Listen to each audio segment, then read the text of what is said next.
Hello friend, this side doctor आजन आदर्श। आज है हम मुरादनगर लीवर क्लिनजिंग कैंप में। जो हमारा क्लिनजिंग थेरेपी कैंप है 2 नाइट 3 डेज का।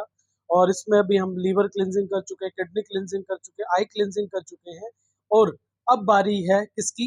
लंग्स की। क्योंकि लंग्स हमारी बॉडी का एक इम्पोर्टेंट पार्ट है।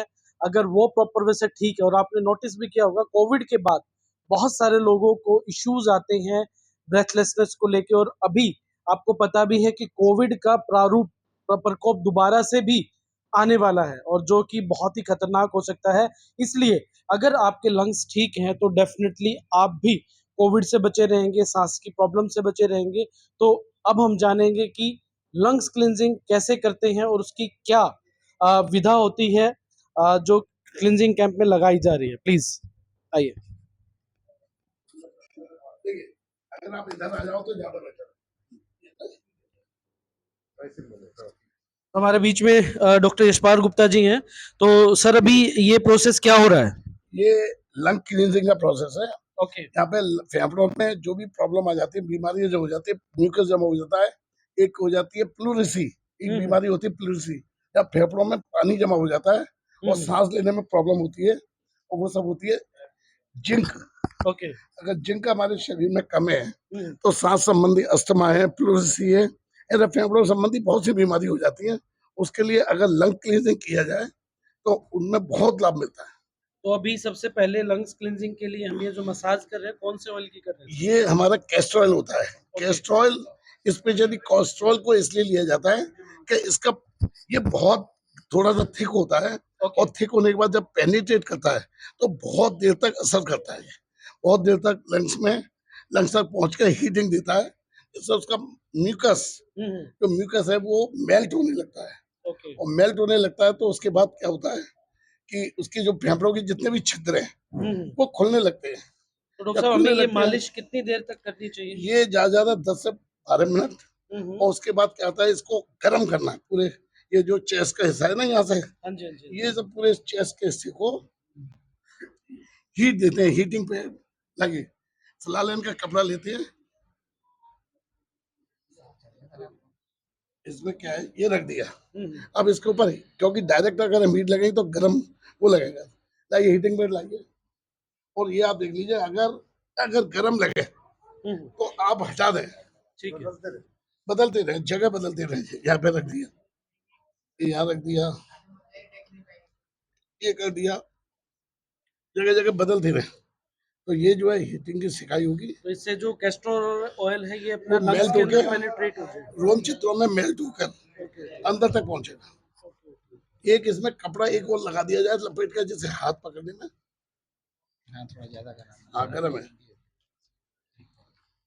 तो जैसा कि डॉक्टर यशपाल गुप्ता जी ने बताया कि सबसे पहले कैस्टर ऑयल से इसको प्रॉपर से मसाज करना है, उसके ऊपर ये कपड़ा डालना है, और उसके ऊपर हमें फिर उसको हीटिंग पैड से उसको गर्म करना है, ताकि उसकी जो इफेक्टिवनेस है वो प्रॉपर वे से लंग्स में चली जाए। तो इसका इफेक्ट डॉक्टर साहब कितने दिन के बाद बॉडी पे नजर आ जाता है? इसको हफ्ते में, अगर जैसे इसको ज्यादा फेफड़ों की बीमारी है, हाँ जी। उसको तो नियमित रूप से रोजाना करना चाहिए। ओके। और अगर कभी कभी हफ्ते में 2 या 3 बार किया जाए तो हमारे फेफड़े मजबूत रहते हैं, उसको सांस की एब्जॉर्ब करने की कैपेसिटी बढ़ती रहती है। तो इसका मतलब डॉक्टर साहब, ये जो अपना कोविड हुआ था उसके बाद जो लोगों के साइड इफेक्ट हुए हैं, ये उसमें एक तरह से रामबाण का काम करेगी। देखिए, कोविड में सबसे ज्यादा जो डेथ हुई थी, कैजुअलिटी हुई थी, उन लोगों की हुई थी जिनके फेफड़े कमजोर थे। क्योंकि कोविड का जो वायरस था वो डायरेक्ट फेफड़ों पे अटैक करता था और फेफड़ों को कमजोर कर देता, जिंक को एब्जॉर्ब कर लेता था। और उसकी वजह से क्या होता था कि हमारे सांस संबंधी प्रॉब्लम बढ़ने लगती थी। तो ये जो है उसको बहुत सही कर देता है, और कोविड के जो आफ्टर इफेक्ट है उनको भी कम कर देता है। तो दोस्तों, जैसा कि आपको पता है कि अभी दोबारा से कोविड के इफेक्ट जो है और कोविड की वैक्सीन के इफेक्ट दोबारा से आने लग गए हैं। तो मेरे हिसाब से जो लीवर क्लिनजिंग हमने की, फिर पहले पैरासाइट क्लिनजिंग की, फिर लीवर क्लिनजिंग की, किडनी क्लिनजिंग की, और अब लंग्स क्लिनजिंग की बारी है। तो डेफिनेटली ये जो लोगों के बीच में खतरा बना हुआ है, लोगों के दिमाग में जो खतरा बना हुआ है कि अगला नंबर कहीं मेरा तो नहीं, तो अगर आप इस तरीके की क्लिनजिंग करवाते हैं कैंप्स में आके, तो शायद डॉक्टर साहब जो खतरा लोगों के दिमाग में बना हुआ है वो क्या बिल्कुल खत्म होने वाला है क्लिनजिंग थेरेपी से? ये मेरा दावा है, गारंटी है कि अगर कोविड के किसी को साइड इफेक्ट हो रहे उसके वैक्सीनेशन के, तो मेरा अपना सोचना ये है कि क्योंकि क्लींजिंग थेरेपी हमारे शरीर के जितने भी टॉक्सिन होते हैं उनके दुष्प्रभाव को खत्म कर देती है। तो ये 100% ये जो प्रोसेस है क्लींजिंग थेरेपी का, जो भी प्रोसेस है, चारों basic cleansing therapy, kidney, acidity, liver और पैरासाइट, और उसके बाद लंग क्लींजिंग किए जाए तो वायरस का कोई भी प्रभाव, जो दुष्प्रभाव अगर है भी, तो वो खत्म हो जाएगा और किसी को कोई प्रॉब्लम नहीं होने वाली। तो जैसे कि आप देख पा रहे हैं कि पूरी की पूरी टीम हमारी पूरे इंडिया से आई हुई है और सबको हम एक ट्रेनर बना रहे हैं, और जो एक भारत के ऊपर एक अभिशाप बना हुआ है कि भाई लोगों को एक कार्डिक अरेस्ट की प्रॉब्लम आ रही है, वो सब हम ट्रेनर रेडी करके लोगों की क्लिनजिंग करवाएंगे। कोई उड़ीसा से आया है, कोई पंजाब से आया है, कोई राजस्थान से आया हुआ है, तो ये सब चीजें इन लोगों को सिखाया जा रहा है और उनको क्या बनाया जा रहा है, सुपर थेरेपिस्ट। और सभी के सभी थेरेपिस्ट भी बन रहे हैं, अपनी सेहत को भी ठीक कर रहे हैं, अपने फैमिली को भी ठीक कर रहे हैं, और साथ के साथ वो किसको ठीक करेंगे, पूरे समाज को और पूरे देश को। तो लास्ट मैसेज में लेना चाहूंगा डॉक्टर यशपाल गुप्ता जी की तरफ। चाहूंगा इसको ये ना समझें कि ये पूरी तरह से केवल हमने एक इलाज, मतलब ये एक प्रिवेंटिव मेजर है। अगर इसको करेंगे तो नहीं होगा, इससे कोई भी साइड इफेक्ट नहीं होगा, कोई भी हम इलाज नहीं बता रहे, केवल एक प्राकृतिक रूप से लंग्स को मजबूत करने का तरीका बता रहे हैं।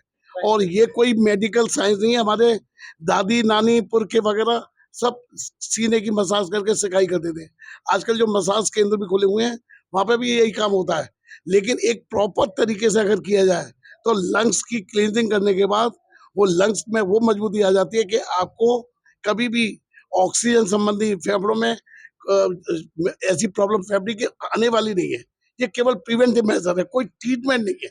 लेकिन अगर हमारा क्या है, इम्यूनिटी बढ़ा दी हमने, फेफड़ों की इम्यूनिटी बढ़ा दी, तो अपने आप ऑटोमेटिकली जो बीमारी है वो अपने आप ठीक होने लगती है। सब एक और चीज मैं पूछना चाहूंगा, जिनको ट्यूबरक्लोसिस की प्रॉब्लम है, क्या ये रेगुलर लंग्स क्लींजिंग करने के बाद ट्यूबरक्लोसिस की प्रॉब्लम ठीक हो सकती है? ट्यूबरक्लोसिस और इसमें अंतर है। ट्यूबरक्लोसिस होती है, अलग तरह की प्रॉब्लम होती है, फेफड़ों की जो होती है ये प्रॉब्लम अलग है, लेकिन ट्यूबरक्लोसिस में भी फेफड़े इफेक्टेड होते हैं। तो एक तरह से हो भी सकता है, लेकिन हम हमारी जिम्मे मतलब गारंटी के रूप में नहीं कह सकते, इतना कह सकते हैं हाँ फायदा जरूर होगा, नुकसान तो होगा ही नहीं। तो अगर ट्यूबरक्लोसिस के पास जिनको प्रॉब्लम है फेफड़ों से संबंधित, फेफड़ों की ट्यूबरक्लोसिस है, उसमें भी काम हो सकता है। राइट राइट, तो मतलब ट्यूबरक्लोसिस के पेशेंट को अगर ये करते हैं तो उसको काफी राहत मिलेगी। डेफिनेटली राहत मिलेगी। तो दोस्तों जैसे कि आप देख पा रहे हैं कि ऑल ओवर इंडिया से हमारे पास ट्रेनर बनने के लिए आ रहे हैं, तो अगर आपको भी इस तरीके की ट्रेनिंग चाहिए तो आप जो वेल्दी लाइफ रिवार्ड्स और जीवन धारा फाउंडेशन के थ्रू जो कैंप्स लगाए जा रहे हैं हमारे ऑल ओवर इंडिया में, आप उनको ज्वाइन कर सकते हैं, अपने आप को ट्रेनर बना सकते हैं, अपने आप को सुपर स्पेशलिस्ट बना सकते हैं नेचुरोपैथी में, और डेफिनेटली आपको फायदा होगा। और अभी लंग्स क्लींजिंग के बाद हम सभी जाएंगे कहाँ पर, स्विमिंग पूल एक्टिविटी में, फिर हमारा होगा फुट क्लींजिंग, फिर उसके बाद पंचगव्य स्नान। तो इस तरीके से इन कैंपों में हम 14 तरह की क्लींजिंग करवाते हैं। कल हमारी होगी जल नीति, कल होगी हमारी माउथ क्लींजिंग। हमारा मुंह जो है शरीर का प्रवेश द्वार है, तो अगर हम मुंह को सही रखेंगे तो आपके एक तो बहुत सी मुंह की संबंधित प्रॉब्लम है वो अपने सही होने लगेंगी, मसूड़े सही होने लगेंगे, दांत मजबूत हो जाएंगे, ठंडा गर्म जो लग रहा है वो नहीं लगेगा, रूट कैनाल ट्रीटमेंट की आवश्यकता ही नहीं पड़ेगी। तो ये सब प्रॉब्लम दूर हो जाएंगी। इसके अलावा माउथ क्लीजिंग के बाद हम जल नेति करेंगे, टंग क्लीजिंग में टंग की वो सफाई होती है, नोज क्लीजिंग में जल नेति के द्वारा होता है ना। ये सब अब हमारी कल सवेरे एक्टिविटी शुरू होगी, और उसके साथ ही होगा हमारा योग का अभ्यास। हमारे बीच में यहाँ पर प्रवीण कुमार जी आए हुए हैं, वो योग के बहुत एक्सपर्ट हैं। देवेंद्र हितकारी जी भी हैं, एक हमारे वहां से आए हुए हैं, उनका मैं नाम भूल गया, बहुत बढ़िया वो मैं समझ रहा हूँ कि क्या नाम है उनका, वो अगर हेमंत जी, हेमंत जी भी है, वो बहुत बढ़िया सीखे हुए हैं वहां से पतंजलि योग पीठ से। और इसके अलावा और भी कई ऐसे हैं, एक आप हमारे ये मंडल, क्या नाम है आपका, लाल बाबू मंडल, ये भी बहुत बढ़िया मतलब हमारे यहाँ पे जो आए हैं हर चीज में कोई ना कोई एक्सपर्ट है। तो एक बार मैं चाहूंगा डॉक्टर यशपाल गुप्ता जी के लिए और पूरे एफर्ट्स के लिए और पूरी टीम के लिए जोरदार तालियां। थैंक यू, मिलते हैं नेक्स्ट क्लिनजिंग में।